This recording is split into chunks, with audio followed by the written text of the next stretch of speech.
Kembali lagi di Cerita Cinta Channel. Jangan lupa like, comment, and subscribe ya. Terima kasih. Bian menghampiri kedua sahabatnya dengan wajah yang sumringah, berbunga-bunga lantaran dia habis mendapatkan durian runtuh.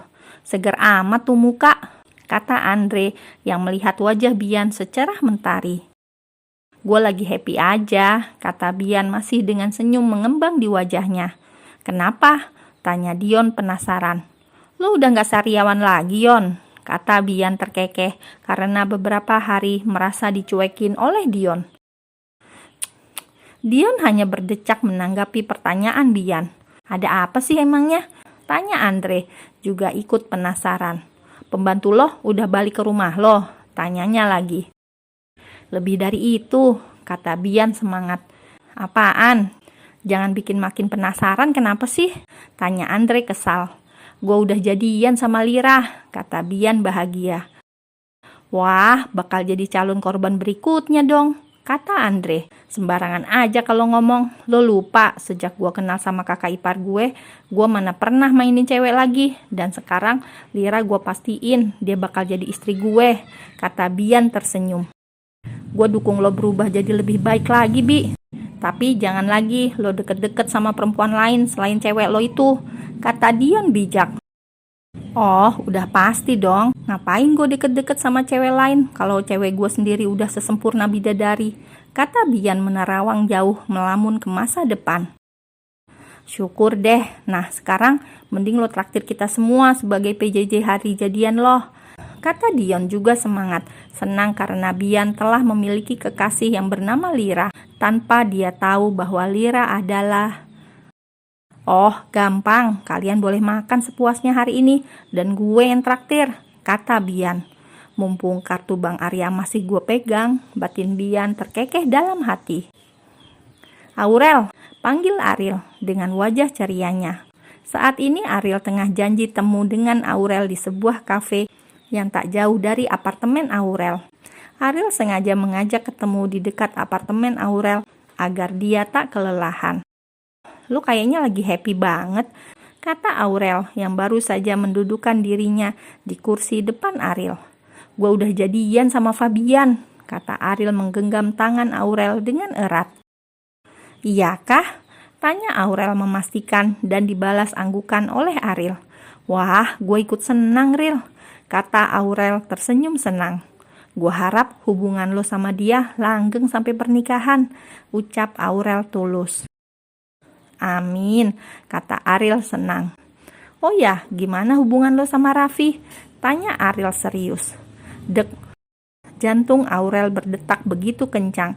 Dia bingung bagaimana harus menjawabnya. Ia tak mungkin berbohong kepada Ariel, namun ia juga tak ingin membuat sahabatnya sedih.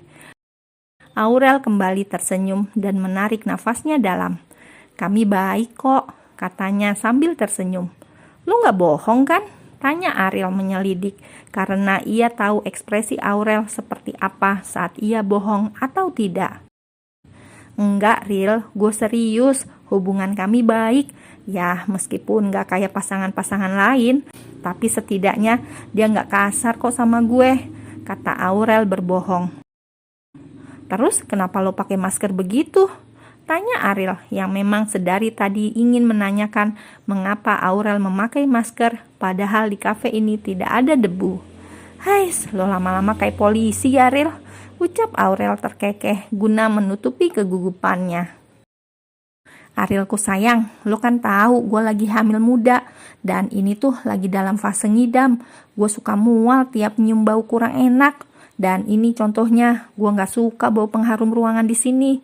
Jelas Aurel berusaha setenang mungkin agar Ariel percaya. Oh, ucap Ariel percaya membuat Aurel bernafas lega. Aurel takut kalau sampai Ariel melihat bekas tamparan Raffi yang masih membekas di ujung bibirnya. Jadi lo gak makan nih?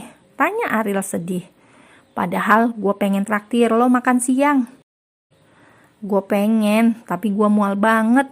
Beneran deh, ini aja gue juga gak bisa lama-lama. Kepala gue sering pusing dan mudah lelah karena mual, keluh Aurel dengan mata sendu. Memang benar untuk itu Aurel tak berbohong, karena memang kepalanya sering pusing karena kelelahan juga mengurus apartemen sendiri. Raffi tidak mau menyewa pelayan atau pembantu untuk membersihkan apartemen miliknya dengan alasan dia tidak suka dengan orang asing. Padahal Aurel tahu betul itu sengaja Raffi lakukan karena ingin menyiksanya saja. Tugas Aurel kini hanya bisa sabar dan bertahan, setidaknya sampai anaknya lahir dan mendapatkan hak nama Raffi di akte kelahirannya nanti. Baru dia akan pergi menjauh dari kehidupan Raffi juga keluarganya. Kemana saja tadi? Kenapa nggak ngabarin? Tanya Bian dari seberang sana. Tadi gue ketemu sama Aurel dulu, Bi.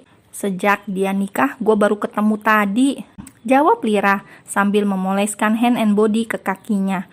Saat ini Lira sedang duduk di atas ranjangnya ditemani berbagai skincare yang biasa ia gunakan sehabis mandi. Jawab Bian singkat. Jangan marah dong Bi, ini aja gue baru balik dan baru kelar mandi. Langsung nelpon elo, ucap Lira sedikit sedih. Gue gak marah, Ra. Gue cuma khawatir lo bakal ngilang lagi. Gue udah hubungin lo dari sepulang ngampus loh, ucap Bian dengan suara berat. Uluh, tayangku khawatir, kata Lira terkekeh sendiri mengucapkan kata-kata itu. Begitupun Bian juga yang langsung terkekeh mendengar suara alay Lira. Nah gitu dong ketawa, kata Lira cekikikan. Kok gue ngerasa kangen ya Ra sama lo, padahal baru tadi siang kita ketemu, ucap Bian. Dih, apaan sih Bi? Kata Lira, membuat wajah Lira tersipu malu. Emang lo gak kangen sama gue? Tanya Bian. Kangen lah, jawab Lira dengan cepat. Tapi gue gak lebay, jawabnya lagi sambil tertawa. Besok jalan yuk, ajak Bian. Kemana? Tanya Lira sambil mulai membereskan beberapa peralatan perawatannya. Kemana aja, asal lo senang, ucap Bian. Oke, sepulang ngampus ya. Besok gua ada kelas sama dosen killer, kata Lira dibalas deheman oleh Bian. Kedua sejoli itu pun menghabiskan malam mereka dengan bercerita ngalor ngidul sampai terlelap dengan sendirinya tanpa mematikan sambungan telepon. Raf, lo gak makan? Tanya Aurel saat melihat Raffi duduk di sofa depan televisi sambil memainkan ponselnya. Enggak, jawab Raffi singkat dan tanpa melihat Aurel sama sekali. Aurel pun dengan langkah gontai menuju ruang makan dan membereskan makanan yang sudah susah-susah ia siapkan untuk Raffi, namun tak sedikit pun dia sentuh. Jangankan sentuh, melihatnya saja enggak. Setelah selesai, Aurel langsung masuk ke dalam kamar dan merebahkan tubuhnya di sofa seperti biasa. Ia meraih ponsel dan mencoba mencari hiburan sambil menunggu matanya mengantuk. Raffi memasuki kamarnya dan menemukan Aurel tengah senyum-senyum sendiri dengan gadget, membuatnya mengernyitkan dahinya bingung dengan siapa dia tersenyum batinnya. Namun ia enggan menanyakannya kepada Aurel. Raffi memilih langsung merebahkan tubuhnya di kasur untuk tidur. Namun setiap kali ia memejamkan matanya, ia kembali membukanya dan menatap ke arah Aurel yang masih asik dengan ponselnya. Entah mengapa, Raffi sangat penasaran dan terganggu akan hal itu. Pagi, Mah, Pah, ucap Ariel saat sampai di meja makan dan mencium pipi kedua orang tuanya. Tumben ceria sekali kamu sayang, kata Adel ikut senang melihat putrinya seceria itu. Setelah sekian lama ia tidak melihat putri semata wayangnya ceria setelah dihianati oleh Raffi dan Aurel. Adel dan Surya tahu akan hal itu, namun mereka memilih diam karena menurutnya itu bukan urusannya selama anaknya masih baik-baik saja dan masih dalam pantauannya. Hehe, harus dong Mah, kata Ariel mulai mengambil selembar roti dan mengolesinya dengan selai stroberi. Besok malam kita akan bertemu dengan keluarga teman Mama untuk membicarakan masalah pertunangan kamu, ucap Surya datar sambil memakan sarapannya. Pluk, roti yang hampir masuk ke dalam mulut Ariel seketika langsung terjatuh. Wajah ceria Ariel langsung berubah menjadi datar dan dingin. Ariel sudah punya pacar, Pah, Mah, seru Ariel tak terima. Kan Ariel sudah bilang, Ariel nggak mau dijodohkan.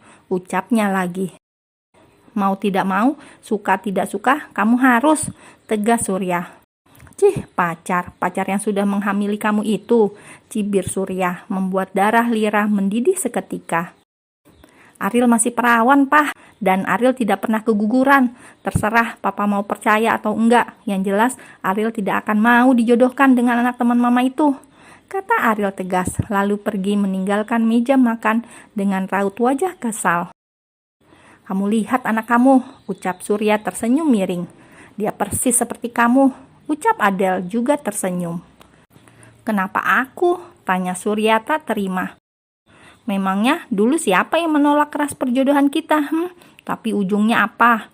Ucap Adele tersenyum sinis kepada Surya, membuat Surya berdecak sebal.